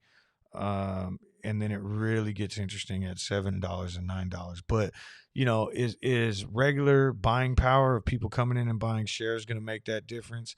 No. What's going to make the difference is as these shares right here start to get hedged, it's going to push us higher and start that gamma squeeze. And I think we're already kind of there. It just needs to get that little push to get it past like $6, 650, and we'll start to see it take off. At least I'm hoping so. I would love uh, to get a little money off this ATOS play and be able to dump it into CLOV at these prices under $10.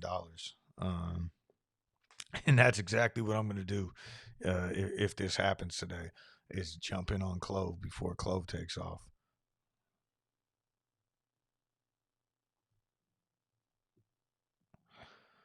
Dave says space is just going green. I have space calls expiring this Friday. Yeah, so the only recommend I don't know what your strike price. I know you. I think you said it last week on Friday, Thursday or Friday. Um, Depending on what your strike price is, if space ends up taking off today, what I would do, because we're already at Tuesday, if you're out of the money with those calls, and I'll just throw it out. Let's say you have a $45 strike, or a $50 strike. If space ends up getting a little movement today and getting upwards of like $43, $44, and those become profitable, I would try to, if you're still out of the money but you're in the green, take your profits. That's what I would do. You might miss out on a bigger play, but at the same time, um, being out of the money on a July, I mean on a same week expiration, every day that goes by, you're going to lose more value. Now that at the same time, you said lottery ticket, and there's been times where I'm just like, I got a $50 strike, and I'm like, you know what? Screw it. I don't want to take this small profit. I'm going to let this thing hold until I get there, or something like that. So, but just something to consider. Echo says, I'm sure you all don't care about my weed stocks. You know what? That's one thing I've never really got into. Was the weed stocks? I missed out on those. Um, are we still out of sync with AMC? Let's see. I haven't really been paying attention to AMC today, but it looks like we look like we're kind of maybe trending with it. That was 710. AMC hit a bottom. Not so much. I mean, we are kind of. And not like yesterday. Yesterday we broke away from all the memes, but it looks like today, um, AMC's down 7%. We're only down 5, but it seems like the day kind of started off going down. Two green candles. It does look like we were somewhat trading with it. We'll have to see how that plays out though. I mean, because yesterday it looked very similar too, and then things changed. We're definitely not trading with the S&P 500. I'll tell you that much. I mean, that's been pretty much all green all morning. So,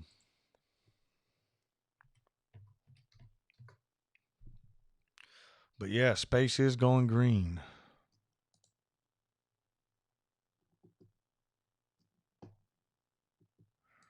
You guys are start talking about cannabis stocks and everyone. So we got the co-creator says he's got Canopy and he's rolling one up right now. Scotty's heading to the dispensary. Hey, you know what, Scotty? I got a question for you. Because I was pretty sure. So I know you said you went to Disneyland. Was it Disneyland or Disney World? And I saw that picture of what was it?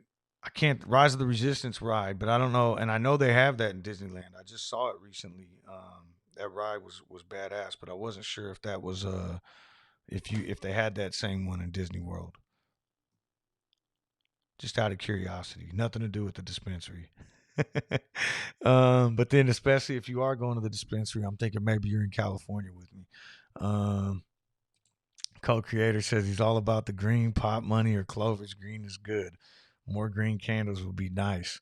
Yeah, we may. I mean, I'm hoping this isn't the case, but I know Tar Heel brought the good luck yesterday in Power Hour. Maybe we might have to wait until Power Hour to get our little run again. Let's see what happens. I use 800% on margin, and they keep calling me.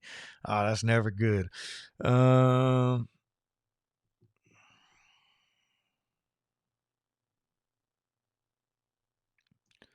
let's see here. Volume's drying up on CLOV. Yeah. I mean, this is kind of that range we were in yesterday, 300,000. Actually, yesterday before we took off, I think we were like 100 and 200,000 on each 5-minute candle. So, and it picked up out of nowhere yesterday. So just, again, we just got to be patient and see what comes. What time did the turnaround start yesterday? I think it was right around 11:45. So like 15 minutes before power hour. We kind of see volume at that point was like 93,000, 112,000, 115, in that 100,000 range. And then 11:45, 1.4 million in volume, 2 million in volume, 2 million in volume, and then the volume just really just picked up out of nowhere. Um it might be one of those late day moves again too. We'll see. Blunt, what's up? Clove baby, let's do it.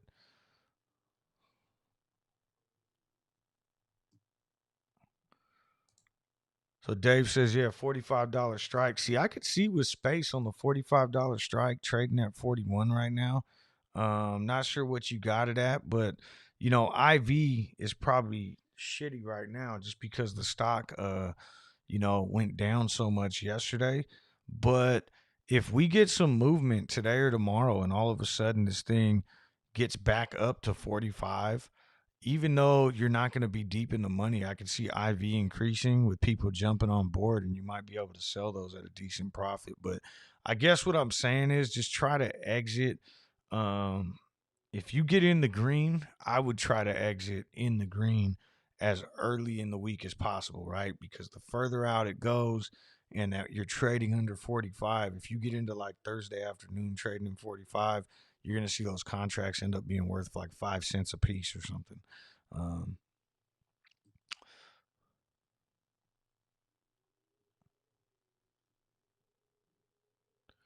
okay, so Scotty says he's in Disney World. Okay, so they got the Rise of the Resistance in Disney World too. That looked like the same exact ride. It probably was. I've never been to Disney World, um, but when you come through that little I think maybe me and Scotty are the only ones that know. But you get off that little ship and you think you don't know what's coming next if you're going to a new part of the ride or what. At first time I did it, I thought that I was like on the ride, like this is it, this is the ride. Then they open the doors and you see all those stormtroopers and stuff. That was amazing. My kids really loved that too. So I saw that picture you posted. I think it was in the Discord. Um, so I've never been to Disney World either. At some point, I want to go. My kids are really, especially while my kids, they're 9 and 7, while they're still kind of like young enough to appreciate it, but old enough to remember it. Um, I feel like once kids get into junior high school and high school, they're going to want to spend less time with us and probably won't appreciate it as much. So at some point, maybe I'll have to do it after we squeeze. I told Tar Heel I was going to go head out to North Carolina and party with them. Maybe we'll head down to Florida too and just make a long trip out of it. Why doesn't some millionaire just jump in on these squeeze plays and trigger the takeoff? Yeah. I mean, I've often wondered the same thing. I've actually joked with some of my friends. Um, about that. Like, man, if I was a millionaire and I had the money, I'd just kind of, target these things and just jump in, buy some calls, and then throw some money in there to push us over that price to kick off a gamma squeeze and that sort of thing. But I guess it works until it doesn't, right? I mean, if you had $1 million, $2 million that you were willing to throw around and play with, and the hedge fund on the other side or the person that's short is has $1 billion. You won't be a millionaire very long if you're taking risks like that. But I've wondered the same thing too, and if I ever get to that point, I'm gonna have a lot of fun testing it out to see if it works. uh which one are you referencing? Clove still waiting on Gamma. So not sure when you said that, but I was talking about ATOS, I think holding above 6. It will kind of set off a gamma squeeze, and I think Clove, if we can get above 10 or 11 this week, would kind of set off a gamma squeeze. So just to answer your question, Eric, um we should all meet at Disneyland to celebrate when the time comes. Also, GME is crapping its pants on me. Yeah, you're not the only one. I mean, I've been holding GameStop for a long time, 6 months now. But I'm used to the volatility with it. And I'm just, I think I'm willing to hold my GameStop shares. Until the company kind of pivots and the stock is worth $400, $500. But if a squeeze comes between now and then, I'll be happy as well. So that's kind of my take on it now. And I do believe that there will be a squeeze here at some point once it kind of, if it ever can get right past 350 again. I think that might be the breaking point. That ceiling might even be shorter now, or the breaking point, I guess. So we'll just have to see what happens. Stormtrooper room, you get captured. Pretty sure ride is very same. Yeah, it was like weird because I wasn't really. We went in this long line and we got through, and we get all the way onto this. They're like, oh, we're gonna take you in this cargo shipment, and you get in this ride. I hope I'm not spoiling it for anyone, but then you're like sitting in this ride, and it's like, is this the ride?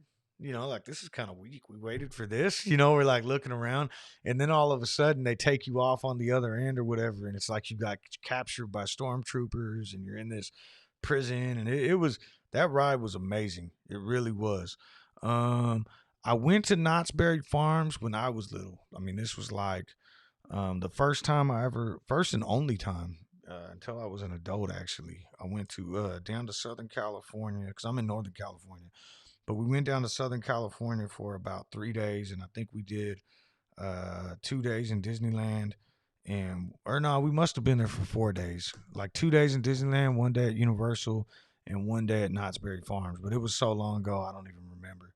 I think I might have been in either fifth grade or seventh grade, right around there. Sudeep says my average on CLOV is $17, 10,000 shares, holding strong. Can't wait to break even or at least make some profit. I think this is, again, obviously not financial advice, but my inclination, what I think is coming is, and even if it doesn't happen this week, like I made that video earlier about the potential of a gamma squeeze this week, but that doesn't mean one's going to happen this week. But I will tell you this much. I believe CLOV is worth way more than $17 right now without a short squeeze or a gamma squeeze. So I just think you hold, you be patient. I think you'll be fine, and then if the short squeeze comes or a gamma squeeze comes in between there, you'll be more than fine with 10,000 shares. So I'm jealous. That's a lot more shares than I have. I'll tell you that much. D Worm says hold too deep. We moon and you can retire. Let's see here. Co-creator says inflation climbs higher than expected in June as price indexes rise 5.4%. CNBC article just came out. Inflation up affects stock market, right? You know what? I don't know that it necessarily affects the stock market. It usually it'll cause your quick knee-jerk reactions when you see that kind of news. I just think that there's always, people that want to make a case for why the stock market's going to crash. And then, you got your bulls and your bears. And, a lot of times they use that kind of information to say, oh, look, inflation's coming. And they pull the rug and scare people into selling. And then the institutions come in and buy everything up at a cheaper price. So we'll see what happens. TM says another red day for CLOV. Right now, yesterday, if you look at where we were at, we were lower than we were. I think we were kind of in that same boat, down 5%. We ended up, ending on a 4% gain. Right now, we seem to have given some of that back, but, we break above VWAP anytime here and start moving. I could see us going green. RSI is starting to pick up. We're right around like 42 now, getting out of that oversold territory, and I could see us running a little bit.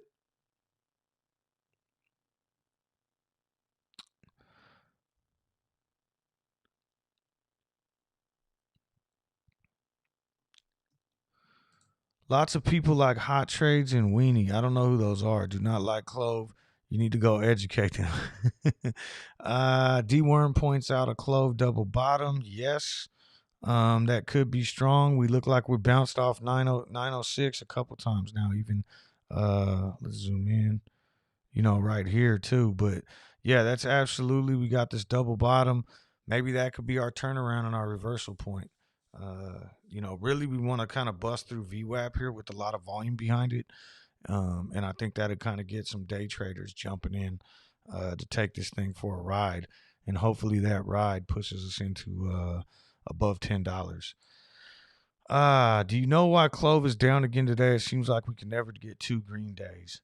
Yeah, really? This is my I guess the short answer is just this is a heavily manipulated stock, and you got people that are going to keep suppressing it and pushing it down. Scotty says I got to roll. Hopefully, I still caught you. Peace out, man. Thanks for coming on here. I always appreciate the support. And yeah, I'll be watching Tar Heel later too. So I'll see you in the chat. George W on those last two bottoms. Yeah, I don't. I think that's a Trey Trades reference. I didn't watch him enough to get that, but I heard that just from watching Tar Heel that's a Trey Trades reference, the George W. But yeah, it looks like we're getting it. All right, yeah. See, so Tar Heel says he's gonna bring the luck in. He's gonna bring his green later. I hope so. I'll be sitting there watching. You got to bring me some ATOS green too. We want that. We want that gamma squeeze on ATOS.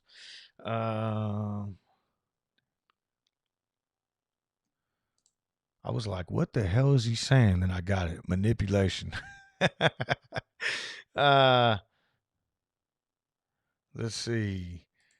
Target short seller says Zila, Blend, and Verb are too hot to have attention on CLOV. Are those all moving today? I know you pointed out the Blend earlier, and that thing was moving fast, but um, I'm not familiar with any of those right now. Carlos, no problem. Thank you for joining. I appreciate the support from everybody. I know I probably sound like a broken record when I keep saying it.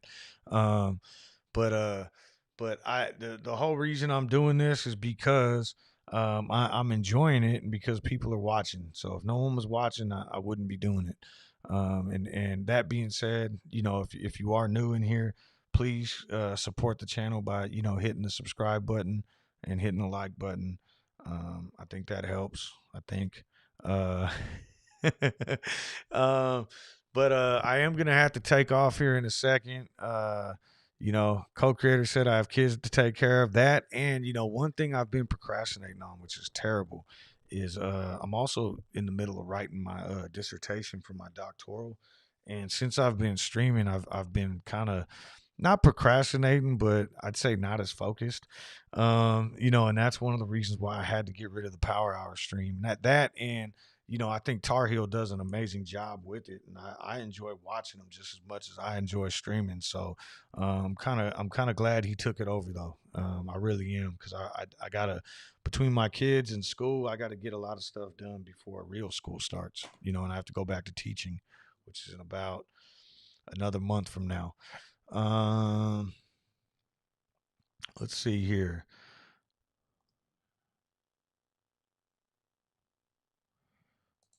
Frank says AMC and GameStop have been taking the same beating over the last several sessions. Zoom out, it looks like a pullback before the boom. Which one goes first? I don't know. I mean, it's really hard to say, but I will tell you this. And I don't follow AMC as closely. GameStop yesterday, I think, hit its third lowest volume day ever. Like in all time. I mean, volume yesterday was 1.6 million, or maybe it was the day before, 1.5 million. I mean, volume is absolutely drying up there. And I know to some people it might be like, oh, see, no one's buying GameStop anymore. But that's not really the case. Really what happens, and you'll notice it in a lot of these other big run-ups, when volume dries up, now when buying comes in, it makes the stock go higher faster because nobody's selling. And I think that's kind of what's going on with GameStop right now. I do think it's going to explode here at some point. Now, obviously, if you've been watching my stream, I've been saying that for a while. We did get a nice little run up here, in early June. But now we're drying up with a higher floor than we had last time, right? Which I think is great. But once the next kind of boom takes place, I really think there's something to this 350 number. We've kind of gotten stopped there twice now, and I think that's kind of the point of no return. And it's been a while since I pulled this up, and I don't know which one's going to take off first or anything like that. But if I get the most recent movement from AMC out of the way, this looks very similar to what GameStop's chart looks like now. There's your January high. There's your two resistance levels. March 18th for AMC and May 18th, but right around $15. And then let's take a look and see what happened to AMC after they passed those two resistance levels. I mean, it went on to obliterate what used to be the all-time high. So again, I'll take this back to GameStop and show you the comparison of the charts here. Obviously on different dates, but these are, these two resistance levels that are kind of right below the old January high. I mean, can you imagine if GameStop is able to blow past that and then triple this old January high? I'm not saying that's going to happen, but that does look very similar there. That's why I'm holding on to my shares still, is to see if that pans out. Um, but I did kind of give a reveal earlier. I don't know who was on here, that I do have a bigger position in CLOV now than I do in GameStop. I haven't sold any GameStop shares. It's just the adding on that I've been doing with CLOV over the last month, and adding on and adding on and adding on. I am now bigger than my GameStop position. So uh, Joseph says he's new to the show. Right on. Thanks for joining. I appreciate you coming in here. I'm in here every morning from 6 to 8, and I'll say this before I take off too, because it is past 8 o'clock, so I'm gonna have to get out of here in a little bit. But make sure you also subscribe to Tar Heel, Tar Heel Blue. He's got a YouTube channel and he does Power Hour. And he comes on this show on Monday mornings. So that's my boy. I kind of met up with him in here, just doing YouTube and talking on Discord and all that. But a really great guy, and he does Power Hour every day. So I'll be on there watching him every day as well. Also, if you're in here because you're supporting the CLOV movement, go join the CLOV subreddit, the CLOV Discord. That information's in the description of this video. And also, I can't say this enough. Support everybody who's making videos on CLOV. I know there's a lot more people out there now. Al Trades being one of them. Tar Heel Blue, Dutch Trade, Sean Stocks. Go like their videos. Go subscribe to them, because that's just going to help get all these videos into the YouTube algorithms, which is going to create more exposure for the stock. D-Worm says, Coach, if you need a proofreader, editor, maybe my sister can help you out. She's a PhD and done editing before. Oh, yeah, that'd be awesome. I do have a couple people that I've met through this whole process. One just recently who's a friend of a friend, and he offered the same thing, and he's like, 10 minutes away, and I got him on the phone. But if I ever do need something like that, I'll hit you up for sure. Thank you. I appreciate the offer. Sudeep says, thanks for the videos. Really appreciate your time. I want to say this too, because you just reminded me when you were thinking about videos. So yesterday, I don't know if anyone saw the video. All right, co-creator, I'll see you later. Thanks for coming in here and helping out like always. I'll say this before I leave, because I want to point this out. Like yesterday we were trying to figure out what was going on with that Fintel report about Vanguard and all that kind of stuff. And I went on the Discord and we were talking, and I was talking with other people, and it appeared that, Vanguard just kind of like traded or moved some of their shares around. And that was the information that I was seeing. And so, when I went and looked at it and it seemed like that made sense, I went in there and, I made a video about it. And, then I kind of like reading into it a little bit more and seeing some comments that people were making on the video. It's like, okay, I'm wrong. And so I came out and made a video, basically stating that I was wrong. And I took down the old video because, not because I don't want people to know that I made a video with wrong information. It's that I don't want bad information out there. And that's why, just to be transparent, I did make a video correcting myself and stating that I was wrong, and even showing what I was wrong about, because I don't care that I was wrong. I'd actually keep that video. I'd rather keep the video up so other people could learn from my own mistake on what I was reading and what I was wrong about. But I did catch some flack for it, and there were some people on Twitter kind of hating and like saying, oh, look, this guy was wrong about this. He doesn't know what he's talking about and all that kind of stuff. I just but this is something that I want to throw out there, because I really think that it makes a difference. Like, I'm learning every day, and I say that all the time. And, and I think I'm pretty honest in the fact that I'm not always right. But when I'm wrong, I'll absolutely admit it and let everybody know, like, look, I was wrong about this. And that way we can all learn from each other's mistakes. So anyways, yeah, I don't know why I was even bringing this up, but, that Fintel data that we saw yesterday, it did look as though right now that Fintel did sell about 17 million shares yesterday. At least that's the way I'm reading it right now. And then I don't know if I brought this up at the beginning, but there was another SEC filing yesterday, but that filing was just the new chief growth officer getting about 260,000 shares. So, anyways, I got to run. Thank you, everybody, for the support. I appreciate it. But real quick, co-creator, my wife just said you spend more time with those clove people than you do your friends. Ah, that's funny. And D Worm says because we're gonna be future millionaires. Yeah, that's right. I hope so. Frank O'Leary, I'm a fellow YouTuber. You're 100% correct to take your video down. Don't want false info out there. Yeah, absolutely. And that's the reason. I don't want people to think like, oh, I'm deleting it. I'm trying to cover up the fact that I was wrong about it. I just want to I don't want someone then coming across that video and seeing it and thinking that, that was correct information. It's more about not spreading false information than anything. Frank, I'm gonna check you out though. What is your YouTube channel? If you don't mind, throw it in there. I don't care if it has to do with stocks or anything. I'll check it out. There's actually a couple other YouTubers that are in here.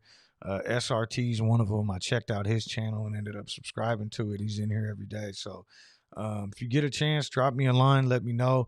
And then Dave, right now when I sign off, after I go make my kids breakfast, I'm gonna hit you up. I did get your email.